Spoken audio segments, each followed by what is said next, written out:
right, we are live. Welcome to September 2021 edition of Friends, Food, and Faith. And I'm sorry I got the topic got a little late this time around. I was really kind of discerning what a good topic would be, the one we haven't really covered yet.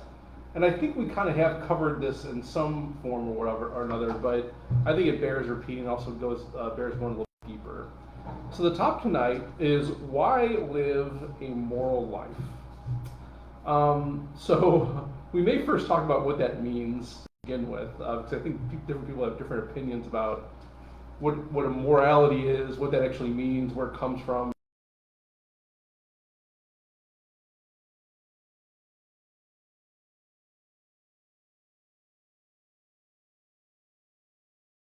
At least maybe people watching, maybe not. We'll figure that out.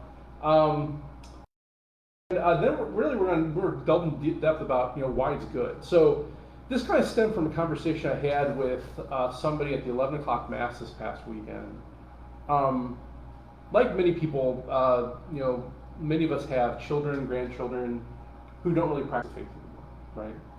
And it kind of stemmed from that, but the question was like, I don't know why my kids don't do this, and it's kind of hard. This person brought the parable about the workers in the vineyard, the workers in the field, right? That the man went out at 6 o'clock in the morning, drove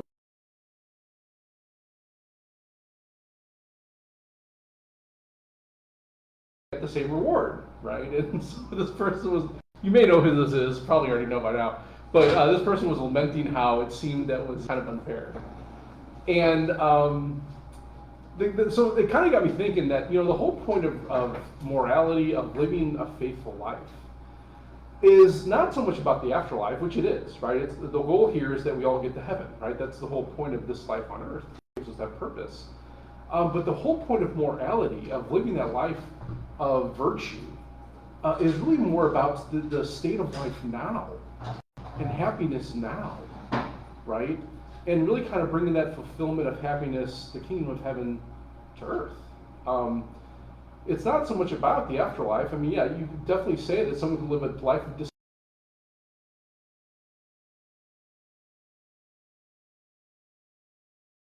We would trust that God's mercy would apply to them and they would be with our Lord, right? That's what the church teaches. So why not just do that? Why not just live a life of dissipation? And then now there are some comments about will there be a priest available? Will someone be available to actually baptize you in your life? When the end of your life is going to be? Well, obviously nobody knows that. And so in a way, living a moral life is kind of hedging your bets. I guess you could make that argument. But ultimately, it's not about the life to come of living a moral life. It's about living a life now. And part of that starts with childhood. That by the virtue of our baptisms, we're giving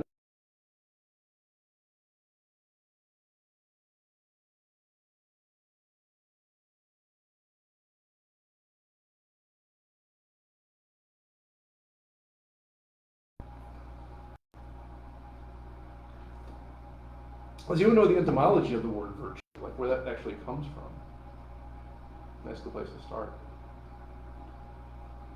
Good stuff like faith, hope, and charity. Beautiful. Those are great examples of theological virtues, right? And good, right? So good is definitely a big part of it. Virtue is a good. A good what? Thomas Aquinas uses this language in the Sum when he talks about these things. It's a way of life. Okay, yeah. Thomas would call that a habit, right?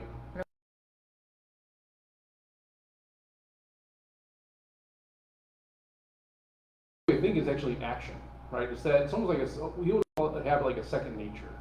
That most times you don't have to think about it, right? You just do it, right? And we train ourselves in virtue and live in virtue that we don't actually have to think about it, right? That if an opportunity comes about, or a morally neutral coincidence would come up, right? That because of our virtue, we would always choose the good, and always be directed towards the good, right? If we're living a life of virtue. Now, unfortunately, not all of us live that perfectly, right? Or otherwise, we would never sin, right? Sin is really not living up that virtuous life. It's actually choosing the lesser goods in light of the higher goods. And then we would call kind of the extreme of that a vice, right?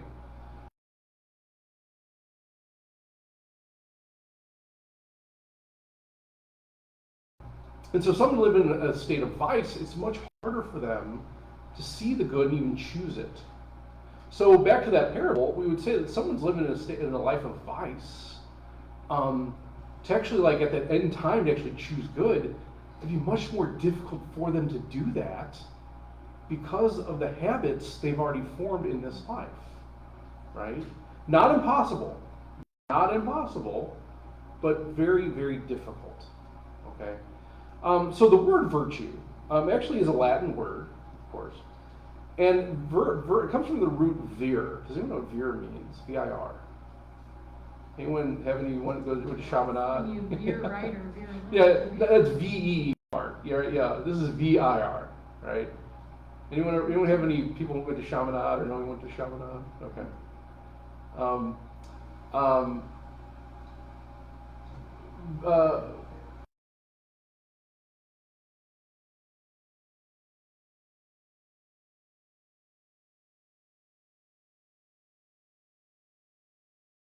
Meaning man. So it's actually like it's a manly thing, right? You could say the Romans were sexist. They thought the men were a little more, kind of in a higher plane than women maybe. So virtue really came from men, and so to live a virtuous life means actually a good thing, a good habit, right? So that's just the etymology. But ultimately, virtue means good habit. Vice means bad. And so living a life of virtue, it takes work, and it starts when we're young. Right? So parents have a supreme responsibility to instill life of virtue in their children, right? Now that goes so far. Eventually, for a certain amount of years, parents have more oversight, more influence.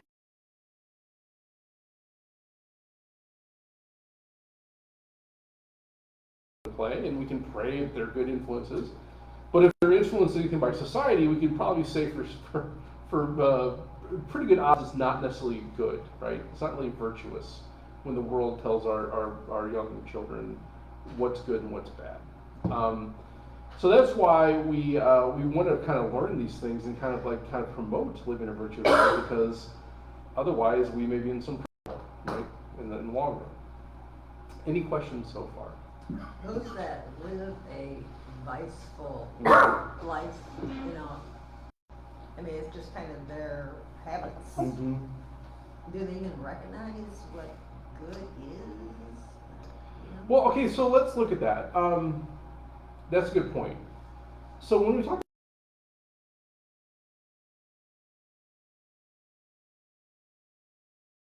more objective, you can say that action is a bad act. We talked about this a little bit last week when somebody asked for this topic. We didn't show up, but that's okay. We won't actually mention any names. But when we talk about morality, that's more of an objective observance. That if I see someone robbing a bank, I can say, that's not good, right? Objectively, that's not good. Primarily because it's breaking natural law, the law that's written onto our hearts. And that law, it's really simple, is love God, right? Now, many people may argue that, or maybe say, be devoted to a higher purpose, whatever. And the other thing would be treat others as you want to be treated, right? The golden rule. And so you could say objectively, well, you're not really fulfilling that rule because you're taking something that doesn't belong to you. And if that were done to you, you probably wouldn't appreciate it very much, right? There's a rationale behind that. Objectively speaking, said this is a reason why you shouldn't do it, or reason you should. Same with virtue, right? Sin, though, is more subjective.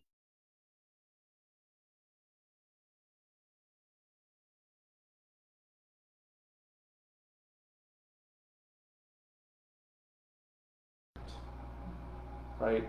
I could partially because I don't know if that person knows it's wrong or right. If that person has their conscience formed properly. Now let's say I knew the person. I knew that person maybe went to the same school I went to, maybe was raised the same way I was raised. So I could say, well, maybe they know better, right? But have they fully consented to it? And I can't say that either, right? That's an act of the intellect and the will that I don't have any insight in or observance of. All I can say is that action is not good, but I can't say that person is a sinner or not.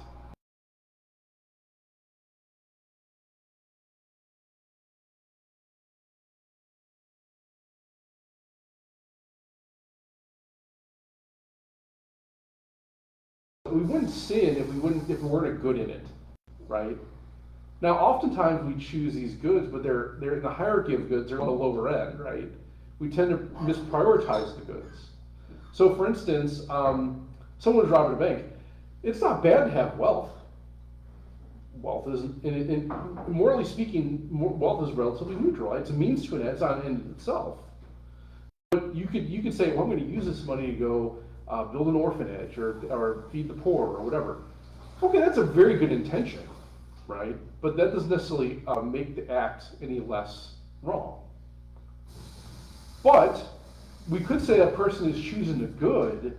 The problem is their goods aren't properly in a proper hierarchy, and there's a higher good this person.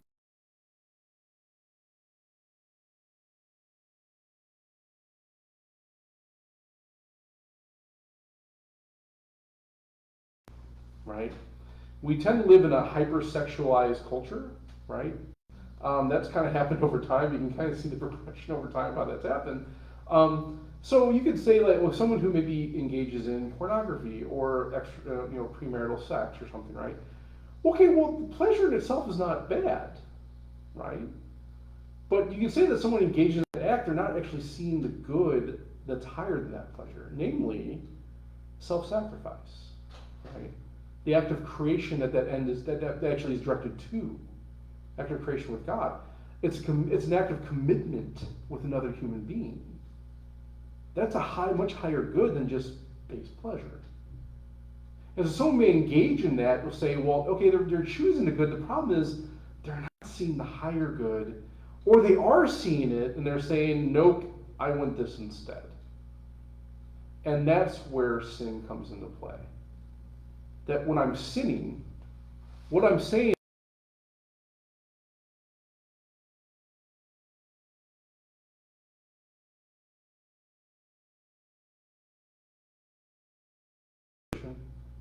and I'm choosing this lower good anyway, right? So that's really where sin would come into play. And there's kind of a correlation with morality in a way too, right? But that's what we make distinction between the morality and sin, that I can't judge that person based on what they're doing. I can judge the act though, and say that's wrong or right. So does that help? So in other words, if someone's in a state of vice, yeah, they're probably choosing the good, but for some reason they're not seeing that higher good, or they're seeing it and they're not choosing it, which then would make it very hard for them to actually, at the end of their life or whatever, to actually choose those higher goods. Does that answer the question? Yeah. Okay. Thanks. Yeah, I mean, it's...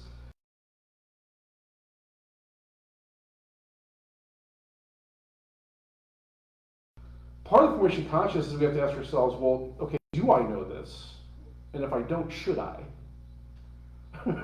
And that's a tougher question to ask, should I? Because the answer might actually kind of prick our conscience a little bit, right? Because the answer usually comes back, well, yeah, I probably should have. But either through laziness or willful ignorance, I've chosen not to. In which case, the sin would still be mine. Right? Good. Questions, comments, heresies? Well, the should I is in retrospect, right? It can be. So, okay, let's look at it this way. If we're talking about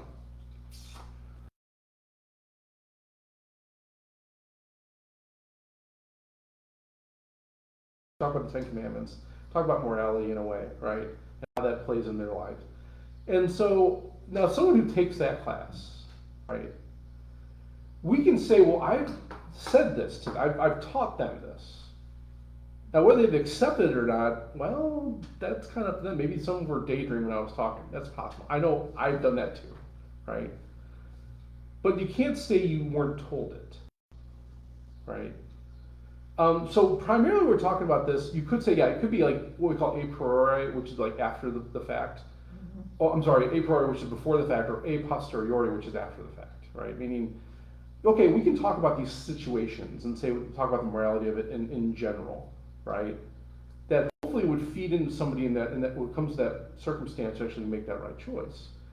Or it could be, well, I never really knew this, but now maybe I should go look at it, right? So in other words, ambiguity can be that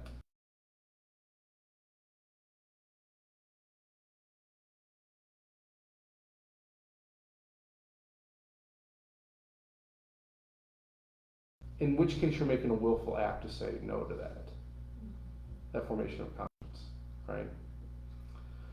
So it depends. It doesn't necessarily, it's not always in retrospect.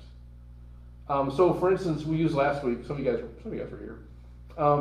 We talked about the eighth commandment, right? So the commandments can never actually contradict each other. Never, right? So when it comes to, like, let's say the eighth commandment, let's say we're in 1942 France, and sorry for those watching if you heard this before, but we're in 1942 France. A family, our next door neighbors are Jewish people. They come to us and say, can you hide us from the SS? And we, being good, moral people, say, of course. Let's find a way to hide you.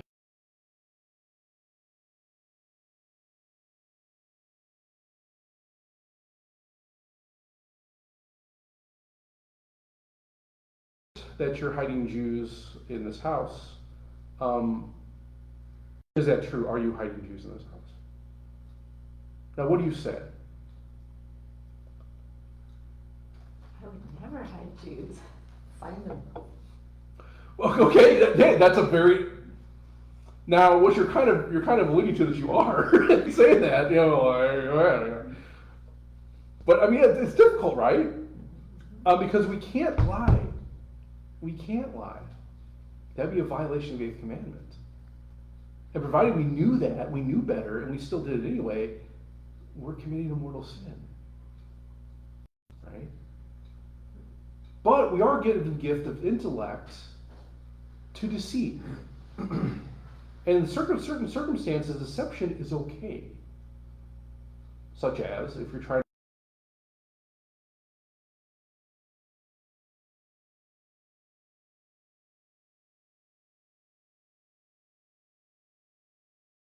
or not, you're kind of throwing it back on them. Now they can go deeper and say, well, we have this report, can we come and check? Well, if you think you need to check. Now maybe that might be enough, right?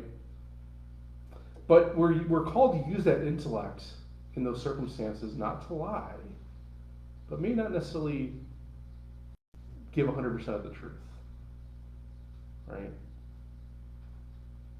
Well, you can check if you like. But I don't know who would say, why would I be hiding Jews here? There's a great story about a 2nd century saint, St. Athanasius, who was traveling down the Nile. He was exiled by the emperor.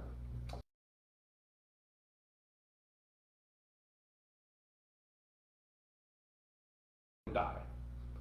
So he was trying to escape the soldiers, and as they're going closer down the Nile, the Roman barge is getting closer and closer to Athanasius, to the point where they're so close, the Roman soldiers call out, Athanasius, have you seen Athanasius? So they didn't recognize him.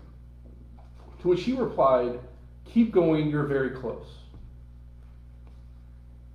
Not lying. He's true. And of course they passed him right by him. He got to the next port, he was saved.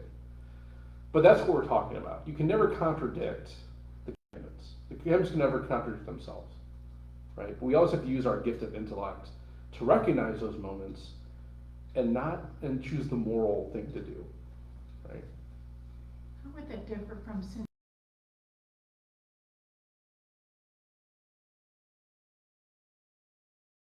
So either sins of omission are still a choice. So let's say, let's say you're driving down the road and you see a stranger on the side of the road with their tire off, there's smoke coming from the engine. It looks like they're kind of somewhat hysteria, right? And you keep on driving. Now, You made a willful choice, said, I could probably pull over and help this person who's in need, but I'm not going to. Now, what's your rationale there? The rationale is what's key, right? Because the rationale may be, well, what if that person was trying to rob me, right? What if this is like a scam? What if I pulled over and that someone else came out of the bushes and took my car?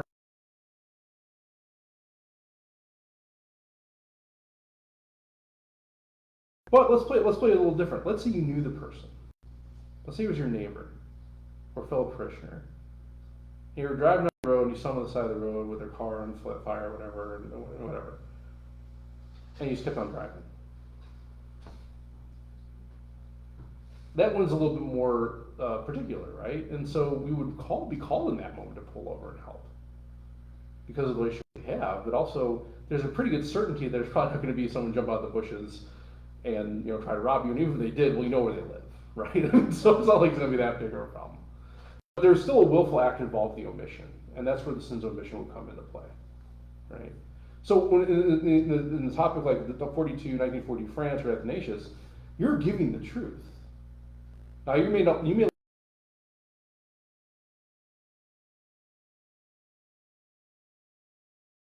those two. So you don't have to tell the whole truth. Well, you can't say anything false. Let's put it that way. Maybe that's a better way of putting it, right? So in that circumstance, you can't say anything that's against the truth.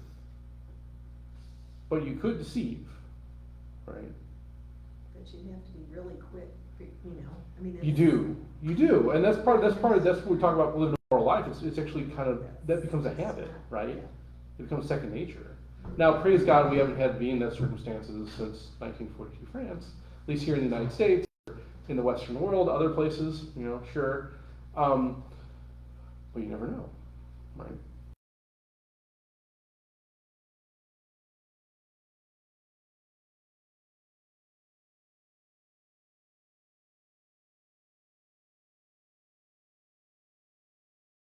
Here on earth, rather than getting ourselves to heaven, which also is important. So what if the people standing at your door know that by answering that way, that's the same as saying, yes, I am hiding Jews? Well, I mean, because the thing is, you're not necessarily telling them you are. They may conclude that, in which case, okay, then you just gotta do the best you can, right? Maybe you have a system worked out to where if they come knock on the floor and they go to someplace else. I mean, I don't know, right? That's why intellect can be very beneficial for us. That's why God gave it to us. So you can work that out ahead of time, maybe. But ultimately, that's the thing. You can't necessarily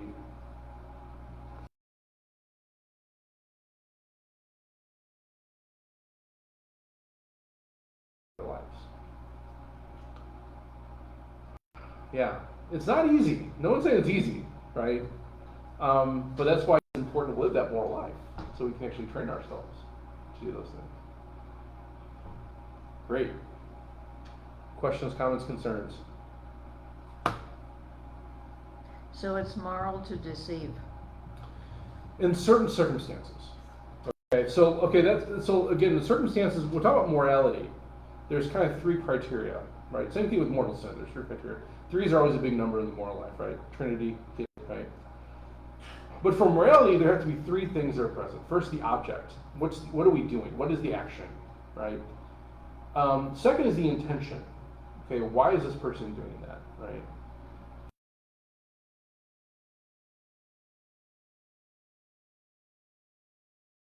More or less culpability for the situation, right?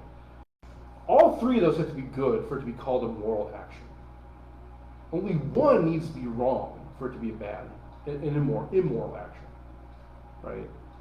So in other words, I can go feed the poor, good action, but if I'm looking at feeding the poor as just, oh man, I'm gonna go feeding the poor again, I don't want to, there's a job I gotta go do, right? That's not really the best motivation or intention. Or, I'm gonna go feed the poor because, oh man, I feel so much better after I do it, and it's so good for me, and I love doing it because I'm feeling so great afterwards. Okay, well that's not a horrible intention, but the intention is really more directed towards you, not necessarily towards the other person. And then, okay, the circumstances, well, you know what, okay, I really want to go feed the poor because it's a good, right thing to do, and it's helping others, and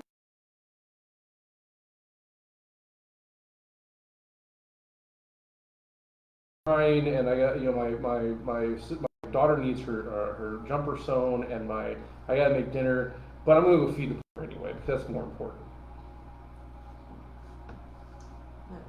No, those circumstances don't really provide for that to be done. Because as a wife and mother, your obligation should be more towards your family before you go out and feed the poor and do these other things. Right? So all those three need to be good for it to be a good moral action. And only one needs to be bad for it to be a bad moral action. Make sense? Great. Okay. So, from whom or from where?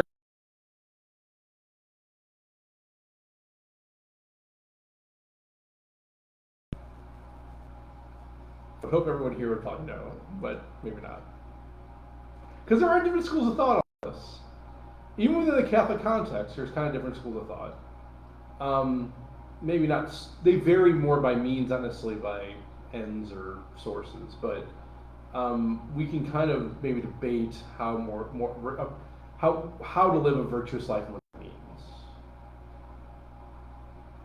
But from a Catholic perspective, we would say morals come from where, come from whom, come from what.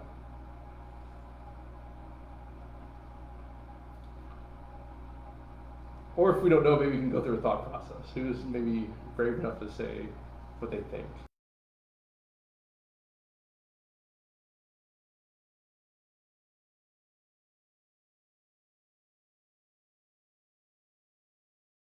Her roots in the Jewish tradition, which has been looking at morality for 5,000 years, and those things don't necessarily contradict each other.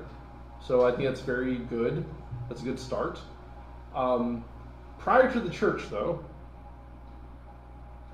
What would be naturally destructive wouldn't be moral? I would concur with that. But then how do we differentiate between what's naturally destructive and what's not?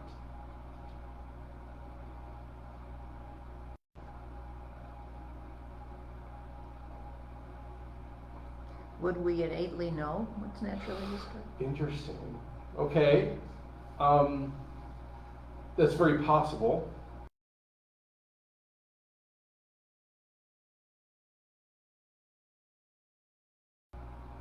Catholic moral teaching would say that morality is sourced and ends in God, right?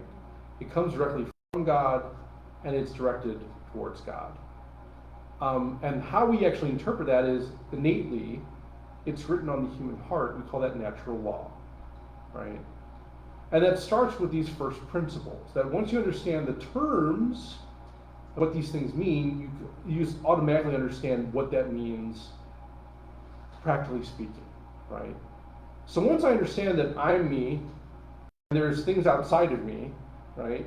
Beings outside of me, and I should treat those beings the same way I want to be treated, that I should live my life in that way, right? In the same way,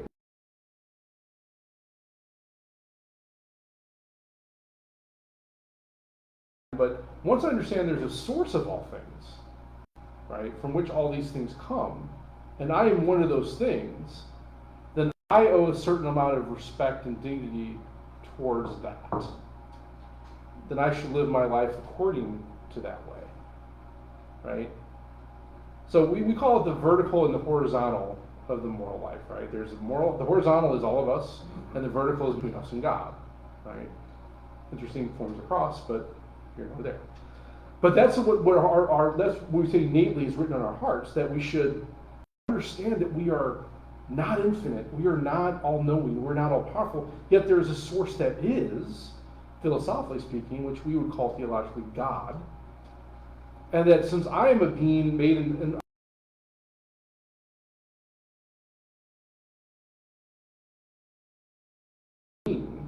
I then owe them dignity and respect as well, right?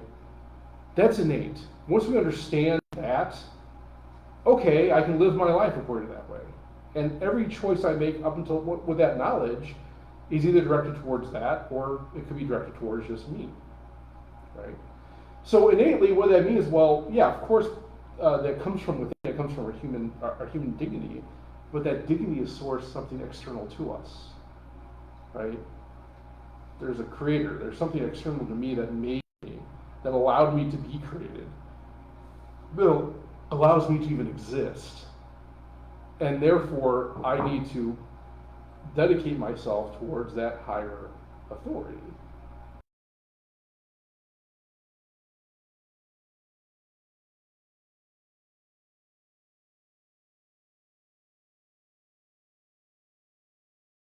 To us. And that's where sometimes the debate lies, right? Because people could argue, well, yeah, but at least now in the relativistic society, people could argue that, well, you know what, but I can choose what's good and what's bad for me, and therefore I can really shape my own morality. And so I don't need something external to me just to know that I need to treat others the way they would be treated. But I may need that to understand that I am less significant than something higher than I. In which case, that first principle is not necessarily take root with that person. And instead of putting God where He needs to be, they tend to put themselves in place of God.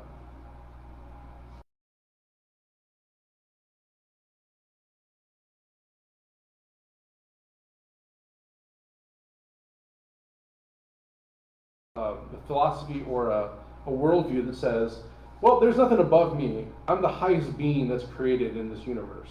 And there are other higher beings that are created in this universe, right, that are maybe equal to me.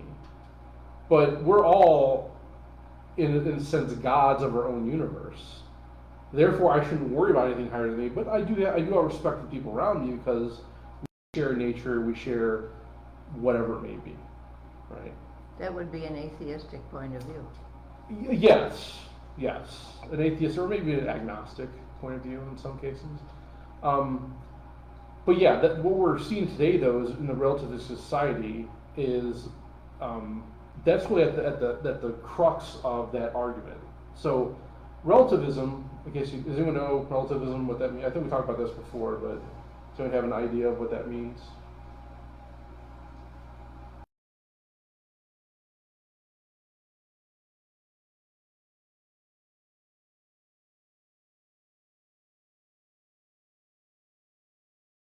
It really comes down to, I really know what's best for me, but that might be best for everyone else. So I'm just going to do what I do as long as it doesn't affect anyone else and make my own morality. So from that comes, well, okay, I can engage in debauchery in some way, right? With another human, even with another person, as long as they are willing to do that. And it's not affecting anybody else, so therefore that's okay. That's morally acceptable.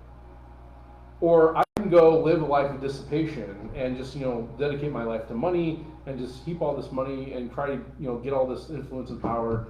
As long as I'm not really hurting anyone else by doing that, it's okay for me to do that.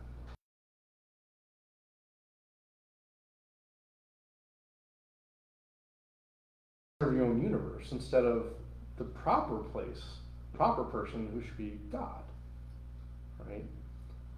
And so that's what we're seeing really today. We've come from a system, now relative Judeo-Christian system, of course, that was really kind of centered on God being the center of the universe.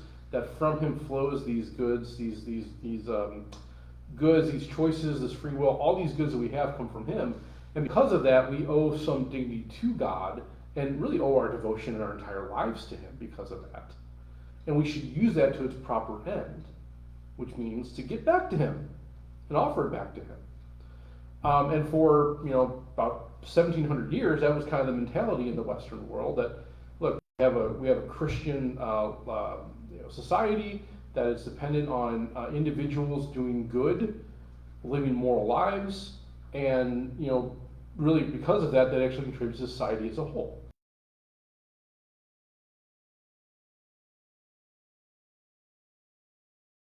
Out of the sexual revolution in the 1960s, this understanding that well, morality is kind of what you choose it. There's no really guarantee that God exists because we can't necessarily test to see if God is there or not. And, really relativism and empiricism are kind of related, right? So empiricism is, okay, I can only believe what I can actually touch, feel, see, taste, hear. I can test it. I can do a scientific study and say, okay, this is true. And truth and fact are kind of two different things, right? The development of scientific study gives us fact, but that doesn't necessarily tell us truth. It leads to truth, but facts are not the full truth. They're not the end, right? Not the true goal.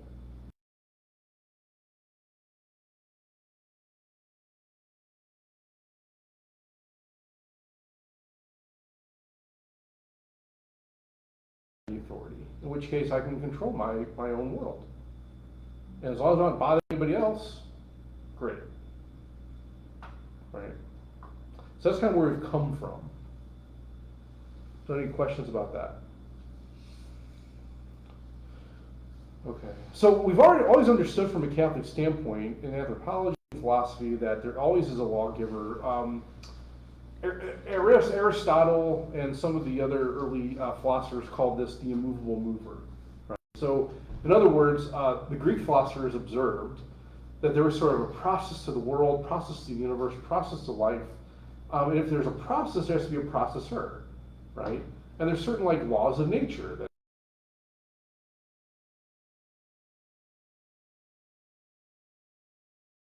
back then, even though back then they did recognize that the Earth did rotate around the sun, that's not necessarily a thing from Galileo. That actually went back to ancient Greece.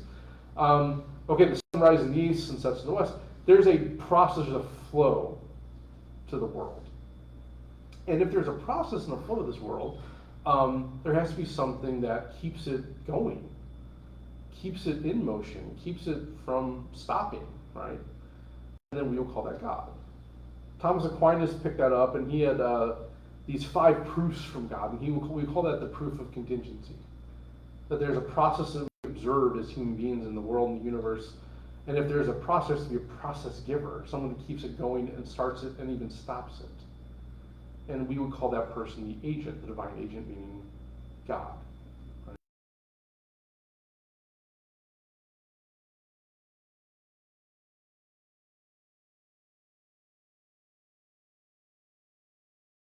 Give glory to something higher than ourselves, and if we do that, we're going to be happy. And really, that proved to be true for centuries. I think what's interesting is with the rise of empiricism and with relativism, there's been a decline in happiness, a rise in mental health issues, a rise in emotional health issues. I don't think that's necessarily a coincidence. Because when we start putting ourselves in the place of God, we find we're completely unfulfilled. Whereas we put God in the right place, there's true fulfillment in that. Our lives are, all our entire lives, as we understand as Catholics, that our lives are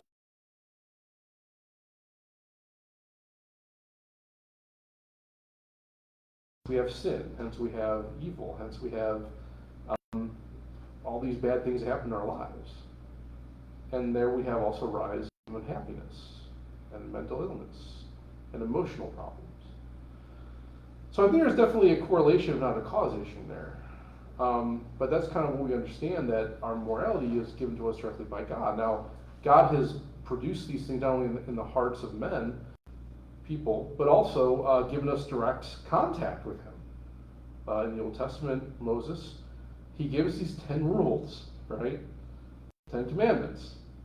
That's all he really gave us. If you look in the Bible, the other 613 laws that were developed for the Jewish people, they were not directly from God. They were derived from the 10 commandments by Moses.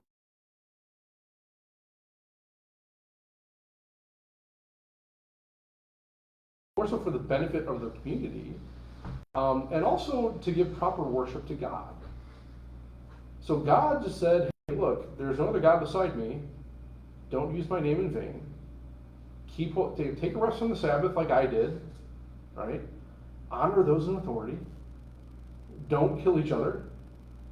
Don't having relations outside the marriage bond.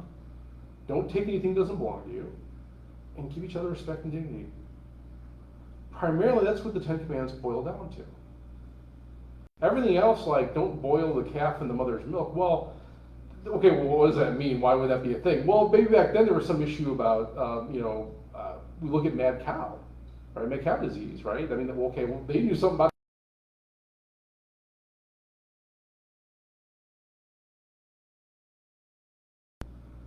And so the issues about like kosher laws, about shellfish, and about proper cleaning, and all that good stuff, that was directed towards the health of the community. That they realized, well, there's stuff that people get diseases and other stuff, they eat this stuff or they don't do this. Let's make sure everyone does that, because we want everyone to be alive. Even the ceremonial laws, right, about the meeting tent and all other stuff, like, well, that changed over time. When the temple was built, well, that all changed now. Because now we have a different priesthood, we have a different order that actually directed towards God. And so those laws are malleable. They can change. And we would even say that those laws are fulfilled in the coming of Jesus Christ through his passion, death, and resurrection. Right? But the more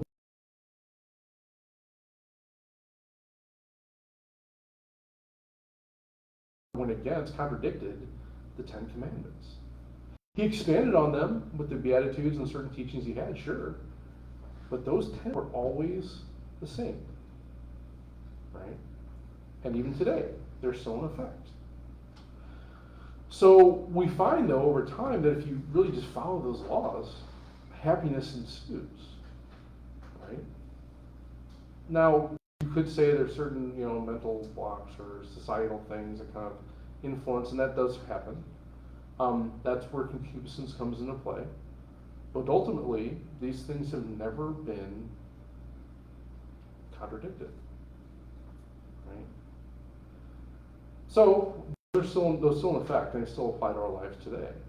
And so it doesn't make any sense then if you say that I'm my own God.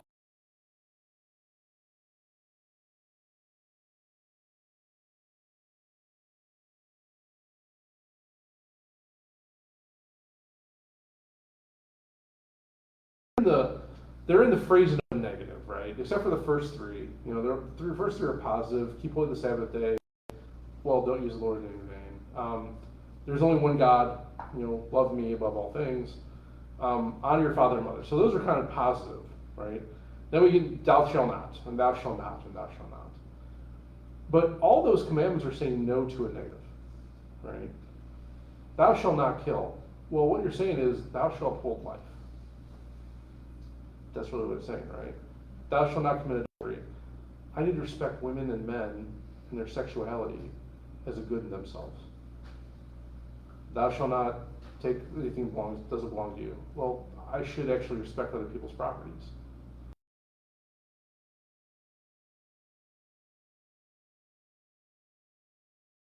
These things have dignity in themselves. I respect that. So that's really what they're actually positive, saying yes to. They're saying no to a no. We need to keep that in the understanding to actually live that moral life. So ultimately, that's really the reason behind it. Is not necessarily get to heaven, which that is the goal, but just to live a good life here on earth. That's what it means to live a moral life. And unfortunately, I don't know how well we're doing on that societally, but I think individually, we do pretty well for the most part. But any comments, questions? I think all that you're saying was confirmed with Ignatius. Mm-hmm.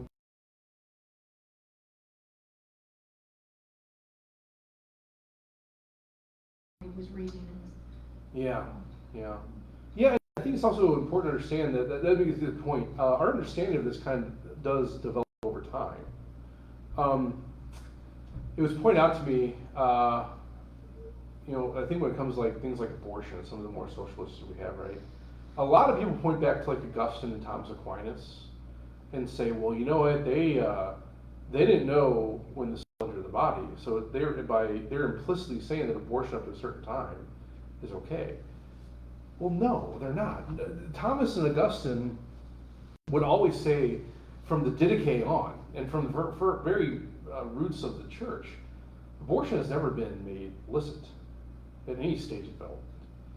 And Augustine and Thomas would never say that.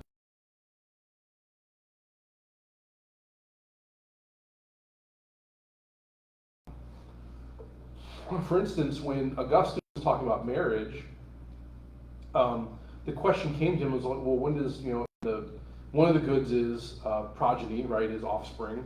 And so when does the soul enter the body then? If that's the case, in the marital act. Does it happen in the marital act? Does it happen later?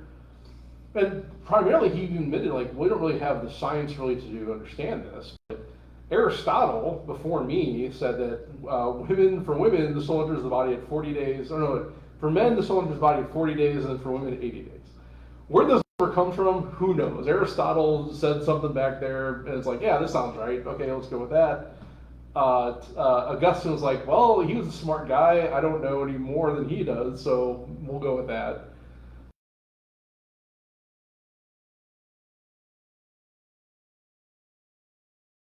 We're trying to answer the question of what the soul was, right? Whether the soul was created or not, whether the soul was actually comes with the body, how that actually works. And he didn't really give a conclusive answer either. But regardless, he would say that taking the life, even if it's a potential life of humanity, is wrong, morally speaking.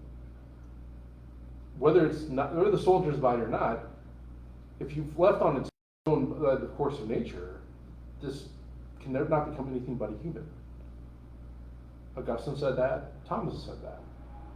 And so for someone to use the argument, well, they said these things. Well, yeah, they're not giving a positive affirmation that abortion up to 40 days is okay. They're just trying to answer a different question. Not the question of when abortion can happen.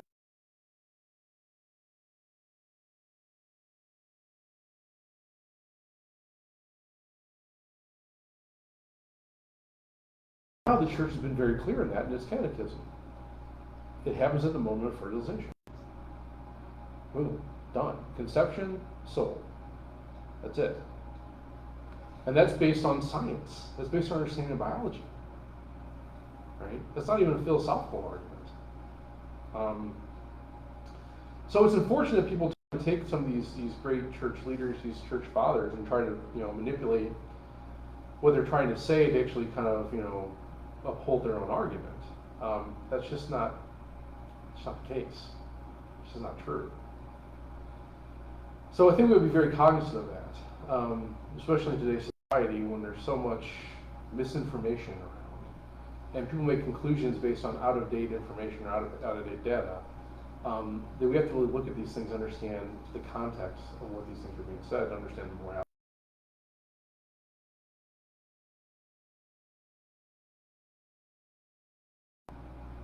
Questions?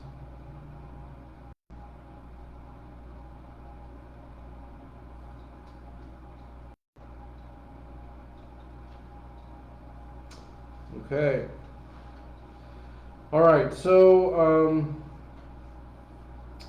I think we've kind of answered some of these questions. Whether morality is subjective or objective, definitely is objective. The source of it comes from God, it's written on our hearts. So yeah. Great. Any questions about any of this?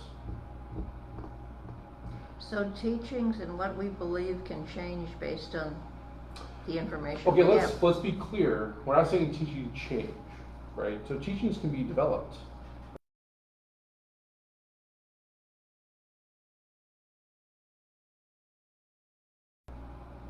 So the teaching of the church can be contradicted. So in other words, nobody can come out and say that abortion's okay at any stage of life, right?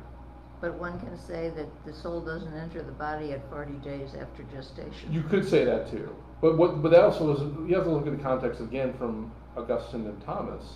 They didn't have the scientific information we have. They were trying to make a philosophical understanding of when the soul and the body unite.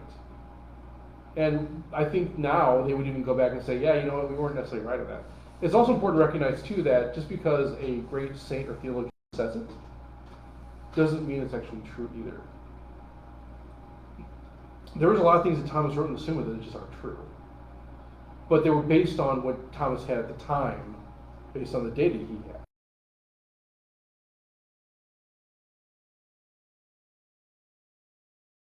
Not have written what he wrote, or he would have revised what he wrote back then, right? So, but we have development from them, though. They're trying to answer this question, okay, soul and body, when does it actually happen? And even they would admit, we're not really sure. This is inconclusive, right? This is just a hypothesis, this is just a possibility. We're not saying definitively this is what happens. But from that, then we draw further clarification. Okay, now development of science, we understand what in the embryo and the development of the embryo, developing human person that starts conception, that's when life actually begins. Therefore, there has to be a soul. There has to be an animating principle that causes this thing the cells to divide and divide and divide and divide. That's the state of a soul. That's the action of a soul. In which case, philosophically, we would say we can.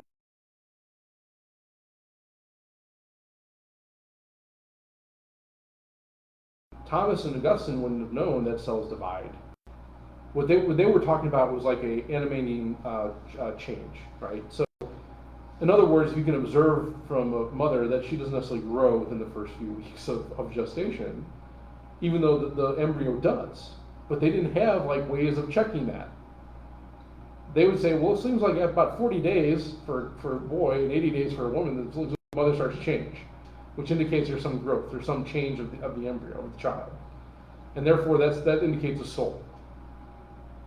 Now we can say with all certainty that, yeah, at the moment of conception, cells start to split. There's a movement, there's a growth. And therefore, based on what Thomas and Augustine are saying, that's evidence of a soul, right?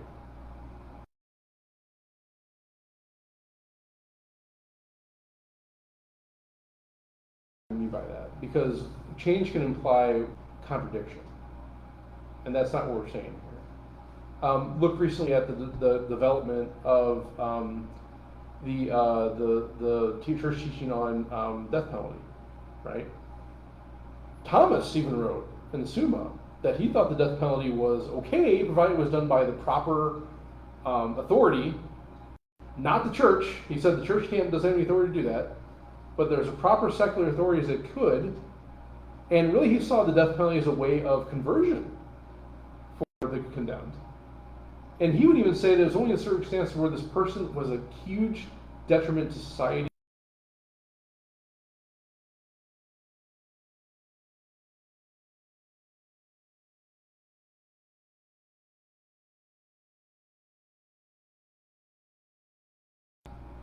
And the only solution would have been the death of the person. But he would also say that hopefully a conversion moment for that person. As they're facing their own mortality, they convert and ask for that forgiveness, right? But that's been developed over time. Even with John Paul II would say, yeah, you know what? There's a lot of societies that maybe it'd be very hard to say today in society that you could actually have a circumstance where someone couldn't be put into a locked away forever to where they can't be harmed to society and still maintain their life. And hopefully that could also be a moment of conversion too. So now we have Francis who came out based on not only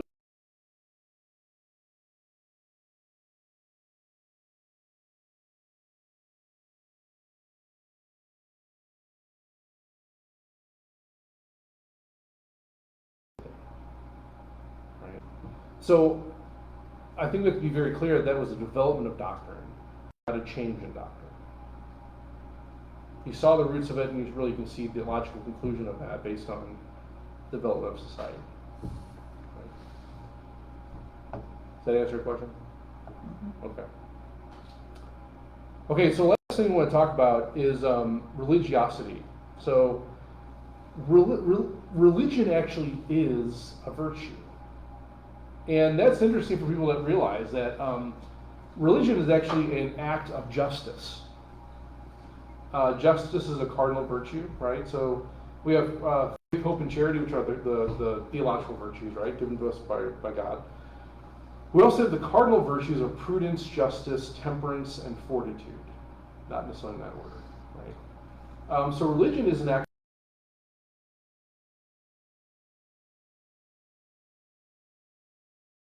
giving to God what he is due, with an saying we can never fully repay it, right?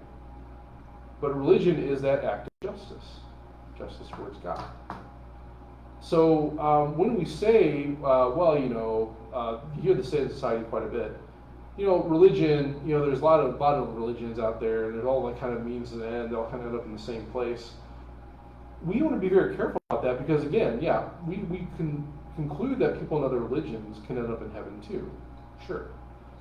But the question is, okay, well, there's a right religion that's really more ordered towards that end and really brings about a happiness in life. There's a fullness of that truth that is found in certain religions other than others. And we understand because we were founded directly by Jesus Christ, there's a fullness in the Catholic Church that isn't found in other religions. Right? And so it's not just a plurality of religions that lead to the same end. It's also about the state of your life here on earth.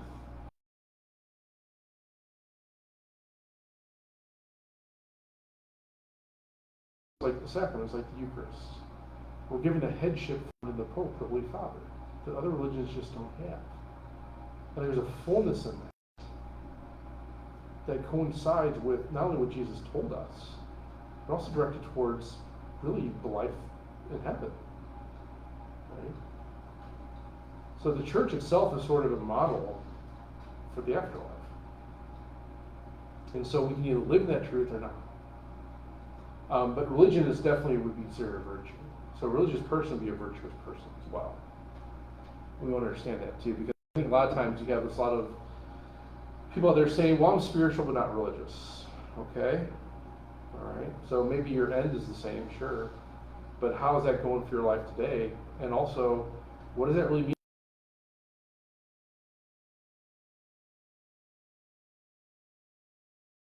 That, this is actually what you need to form your life too. Whereas if you're in that right religion already, well, your time in purgatory may not be as long. Because understanding that life is already there. So we'll be very careful when we talk about these. Because I think in the United States especially, there's this mindset, it's just more a Protestant mindset that, it doesn't really matter if you're a Lutheran or Catholic or Presbyterian or whatever. It's all directed toward Jesus. As long as you love Jesus, fine. Yeah, okay, that's true. That's true. I mean, there's salvation in those other, in Christianity and Jesus. That's true. But the way that we live our lives and the way that our afterlife is structured is kind of reflected in the life of the church.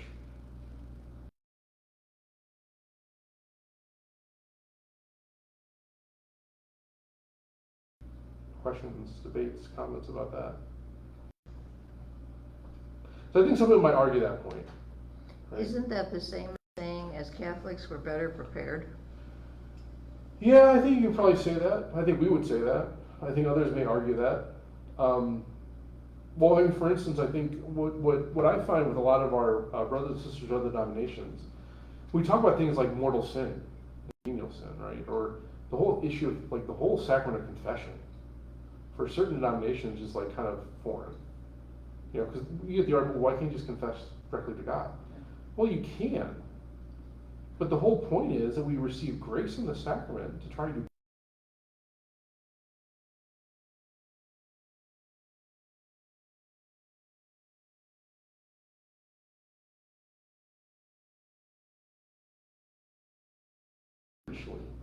that you're given in that gift of the sacrament for your benefit, not for God's or not for anyone else's, for your benefit.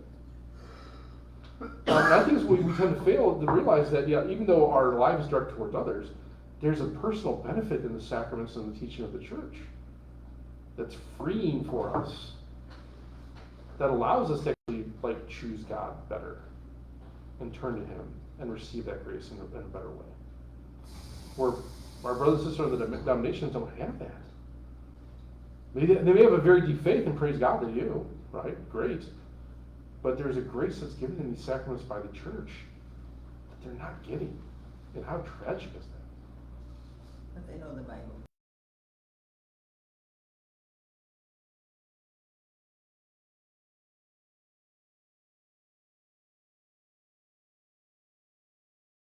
It's not true. We certainly can't. I mean, I think it's interesting that we're the ones that wrote the Bible, but they know it better, right? There's sort of an irony there. One of my friends, priest friends from Kansas City used to say, he equates this like, Protestants, they read the Bible, like they know, like, look at your best friend. Now, when I was growing up, I couldn't always tell you the address of my best friend's house. I could tell you how to get there pretty easily. I could tell you the streets to get there. I could tell you the street he lived on, or I could even tell you the surrounding people that live next to him, right? I couldn't tell you the address. Now, Protestants, they can probably tell you the address pretty well, but they might not know the neighbors, or necessarily like the streets to get there, right? And I guess my thought is I'd much rather know the other stuff than the address.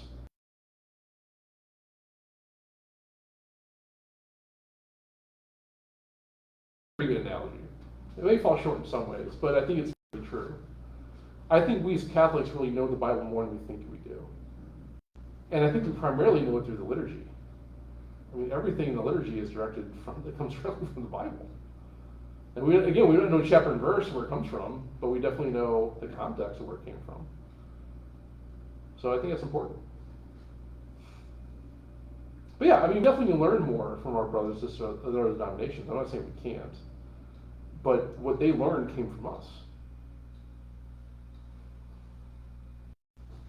So why don't we put more effort into learning? Why isn't it? That's not a bad point. It could be because we have other stuff we got to worry about. I don't know. I mean,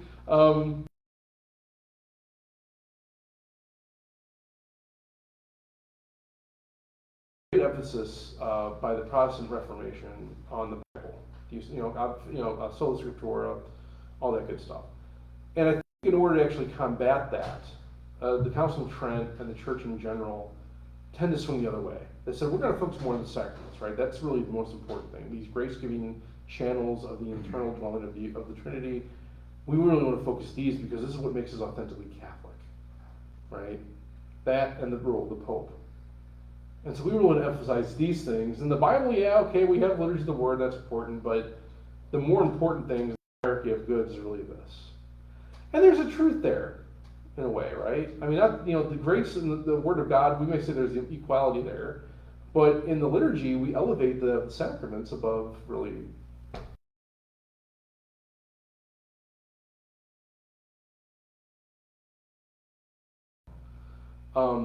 But receiving that grace is really, really important for us as Catholics.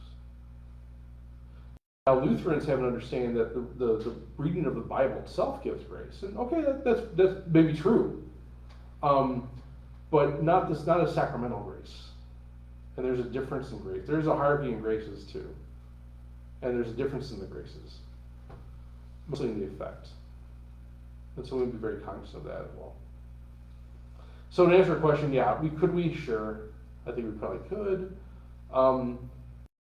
But also too, I mean, there's a lot of other things that as Catholics we need to really understand and know too. And so what takes precedence? That's kind of more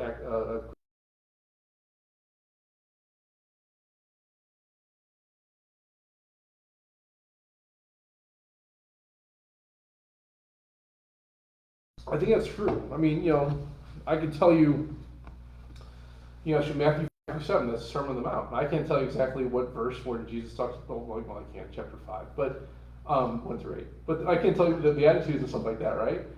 Certain things in the Bible, I can't tell you exactly what chapter or verse. I can give you like the ballpark though, and I can tell you in the context of why he's doing this and what he's saying and who he's telling it to, which really is more important in some ways than actually knowing what verse it comes from.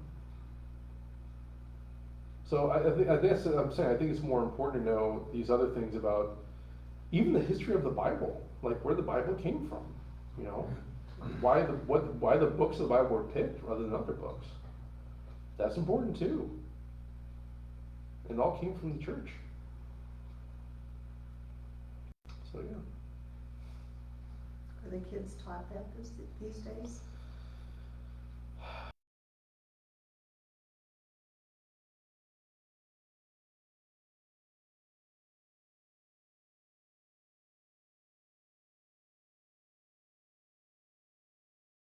school. And it was kind of sad in the fact that I don't think our religion books change from year to year. So like kindergarten, it was like a comic book. By 8th grade, it was still a comic book. While the other books really got more advanced. And for some reason, we have a whole generation where I don't think religion was really, I mean, it was a class, but I don't think it was really like, you know, put above, like it wasn't integrated much. Like I think it's a shame that we couldn't see like, how does my faith form how I understand math?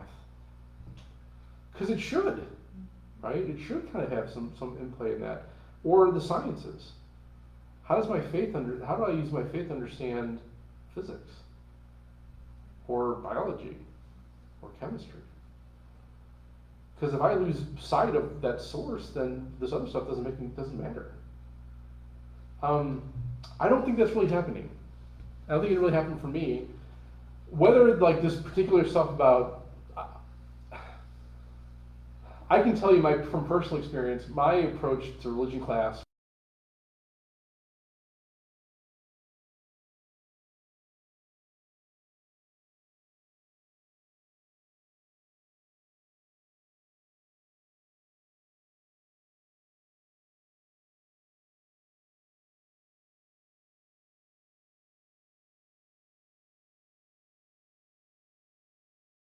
in school and being at home and doing all these things, but then put them out in the real world and guess what? Well, and to maybe take that point a step further, it may be a straw man, because so in logic we have a straw man argument, meaning we kind of prop up like a false premise and direct our firm from that, but actually go to the main premise, actually attacking that. So to that point, what I mean is, you know, we look at the school as it is a ministry of the parish to help the parents. And so I will say most of my morality, most of my understanding of the Bible, most of my understanding of the faith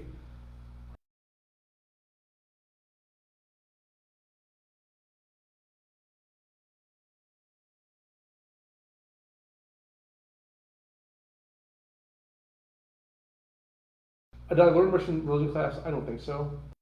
What was the stuff maybe even taught to me? Maybe, but then again, also I was so checked out in religion class because again, my parents were teaching it at home. I was going to mass. I was learning the faith really in other ways, so I didn't really care. And what's kind of unfortunate about that is because I'm even first to admit, maybe I missed some stuff that was taught to me when I was in K through 8 in high school. Maybe I should have been paying attention to. But because it wasn't emphasized and integrated very well in the rest of my classes, I didn't really pay much attention to it. Have we done better? I hope. I don't know. I know that there's an emphasis in the school here to kind of integrate our faith into all different aspects of the curricula, which is great.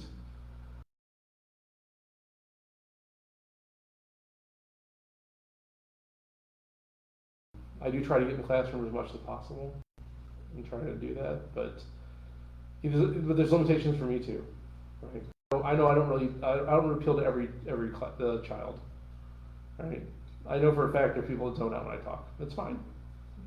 All I can do is what I can do. So, but primarily the point you're making, I think the thing is, it's unfair to put all that emphasis and that burden on the school when the emphasis really should be at home. And the school, yeah, it could be both and. The school can definitely do better in this way, but the primary teachers of the faith are the parents, and that's always been understood by the church. So.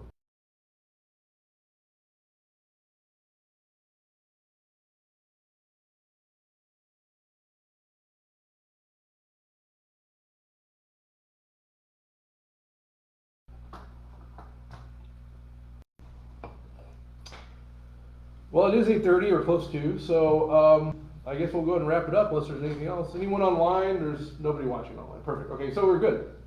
All right, guys. Well, thanks for coming. Have a great night. Appreciate the discussion, and we'll see you guys next week, if not sooner.